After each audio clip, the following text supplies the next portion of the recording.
Winter soldier is back baby. मतलब simple सी बात है, अपने बकी बार्न्स यानी AKA विंटर सोल्जर अपनी पुरानी रेंज में वापस आ चुके हैं और ये देख के मेरी आत्मा तृप्त हो गई यार। तो चलो बात कर लेते हैं अपने थंडरबोल्ट्स ट्रेलर के ऊपर, जो कि अभी अभी आया है। हाँ, मैं मानता हूँ इसके ऊपर वीडियो बनाने में मैं थोड़ा लेट हूँ, तो उसके लिए तहे दिल से माफी है। तो निकाल लो पॉपकॉर्न, निकाल लो कोल्ड ड्रिंक, क्योंकि अब मजा नहीं।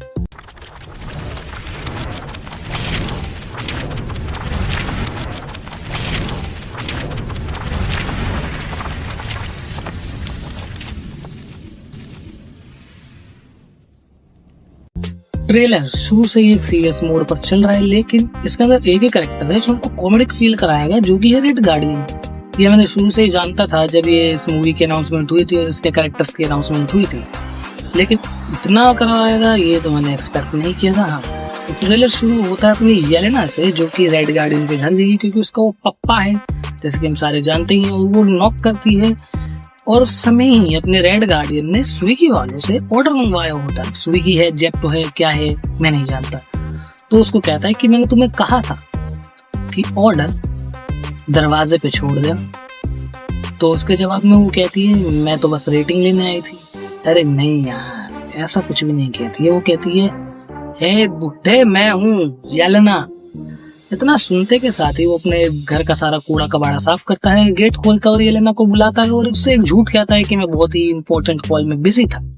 और जैसा कि नहीं होता हम सारे जानते हैं, है ना। फिर उसके बाद अपनी येलेना उससे पूछती है कि क्या तुम फुलफिल्ड फील करते हो। बेसिकली उसके फुलफिल्ड कहने का मतलब ये है कि वो एकदम संतुष्ट है अपनी लाइफ से, ये सोचते हुए कि हाँ उसने अपनी जिंदगी में से जो कुछ भी चाहिए था उसके पास है, उसकी जिंदगी का एक मतलब है, उसके पास एक अच्छा काम है, वो लोगों की मदद करता है और भी फलाना फलाना तुम सुपर हीरो के नजरिए से तुम जो भी ले सकते हो। और ऐसा उससे पूछती है तो अपना रेड गार्डियन कहता है कि हाँ मैं फुलफिल्ड फील करता हूँ, और ऐसा असल में है नहीं, क्योंकि उसकी हालत देखकर हमें पता लग जाता है कि वो फुलफिल्ड नहीं है। फिर येलेना रेड गार्डियन को बताती है कि वो भी चाहती है कि उसकी जिंदगी का भी कुछ पर्पस हो, मकसद हो, जैसे कि इतना डेडपूल नहीं ढूंढ रहा था डेडपूल एंड वुल्वरीन में मकसद। तो वही वो सोचती है कि उसकी जिंदगी में कोई मकसद हो, वो भी कुछ अच्छा काम करे अपनी जिंदगी में और वो भी फुलफिल्ड फील करे।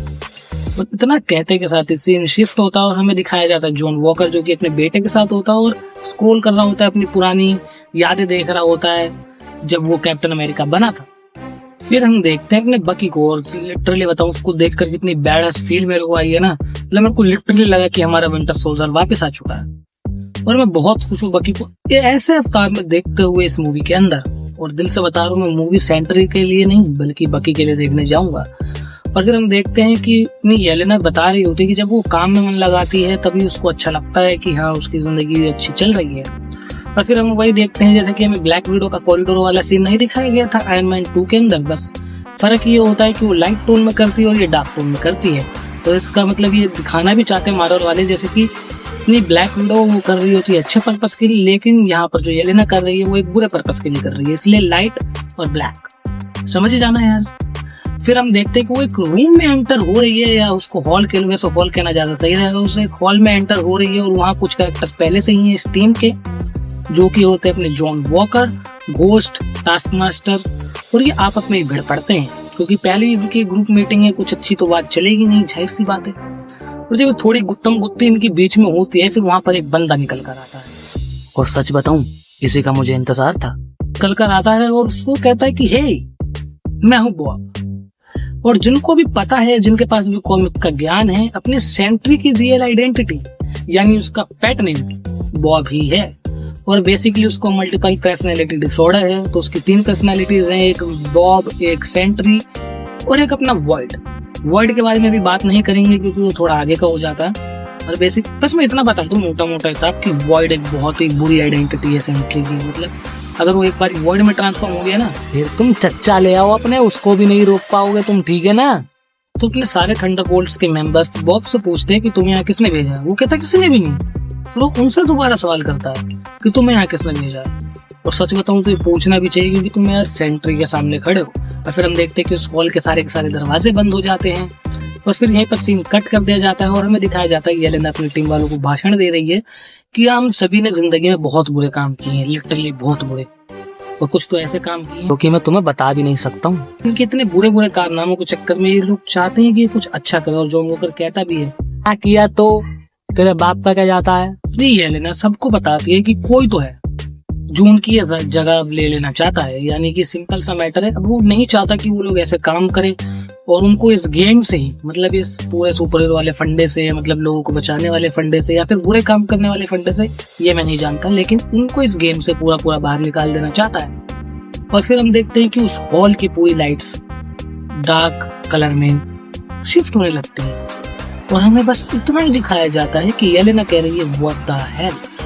तो इतना देखकर तुम समझ जाते हैं कि येलेना ने जब व्हाट द हेल कहा तो इसका सिंपल सा मतलब है कि अपने वो भाई साहब अब सेंट्री के अंदर ट्रांसफॉर्म हो चुके हैं। सेंट्री में ही हुआ होगा यार, क्योंकि अगर वो वॉइड में ट्रांसफॉर्म होता ना तो यहाँ पर ठीक वैसा ही हो जाता जैसे वॉइड ने एक बार कार्नेज को बीच में से पकड़ के चीर दिया था। मे बी जॉन वॉकर को ही चीर देते। हाँ, तो मतलब सिंपल ये है कि वो सेंट्री में ट्रांसफॉर्म हुआ हुआ तभी वो लोग बच गए।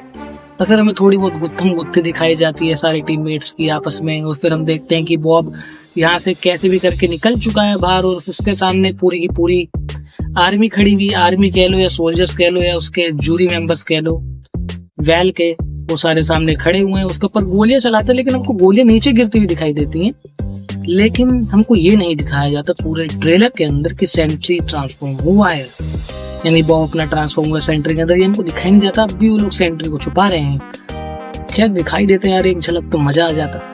मैं भी गरीब हूँ, एक रोटी मुझे नहीं खिलाओगे।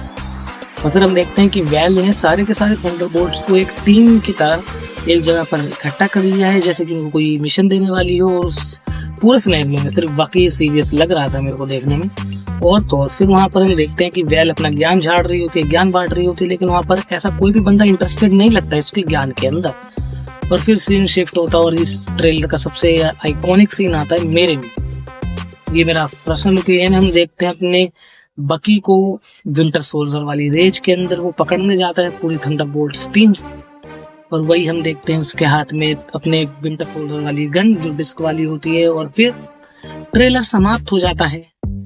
तो सच बताऊं तो ट्रेलर मुझे ठीक ही लगा, इंटरेस्टिंग है ट्रेलर देखने में। और उससे मेरी ज्यादा हाइप बिल्ड तो नहीं हुई कि मैं पागल ही हुआ जा रहा हूँ कि मूवी मुझे अभी दिखा दो अभी दिखा दो। बस हाँ ये है कि सेंट्री और बकी को देखने के लिए मैं एक्साइटेड हूँ मूवी के अंदर।